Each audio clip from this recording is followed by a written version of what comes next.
लोकशाहीचा बुलंद आवाज, रिपब्लिकन वार्ता, महाराष्ट्र। फुलंब्री चौका येथे लोकोत्तर बौद्ध विहारात बुद्ध पौर्णिमा साजरी। बुद्ध पौर्णिमेनिमित्त सर्वांना फळ, मेवा व खीर वाटप।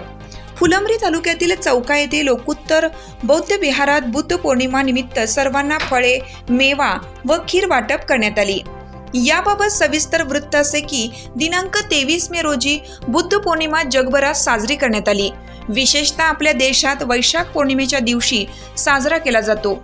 या दिवशी तथागत गौतम बुद्धांचा जन्म, ज्ञानप्राप्ती व महापरिनिर्वाण दिन या तिन्ही घटना झाल्या आहेत।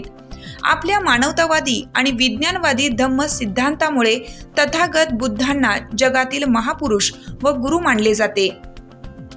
या पौर्णिमेच्या दिवशी त्रिरत्न वंदना, त्रिशरण, पंचशील ग्रहण केले जातं।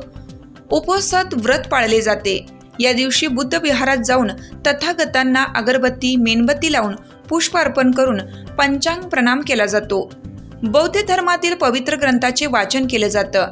भंतेकडून धम्मदेसना ग्रहण करून त्यांना भोजनदान, संपत्तीदान केली जाते।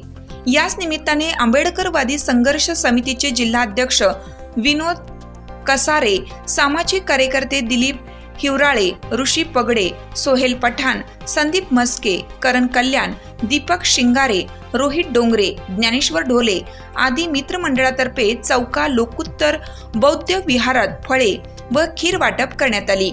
रिपब्लिकन वार्ता महाराष्ट्र वृत्तवाहिनीसाठी फुलंब्री औरंगाबाद प्रतिनिधी अकबर शहा।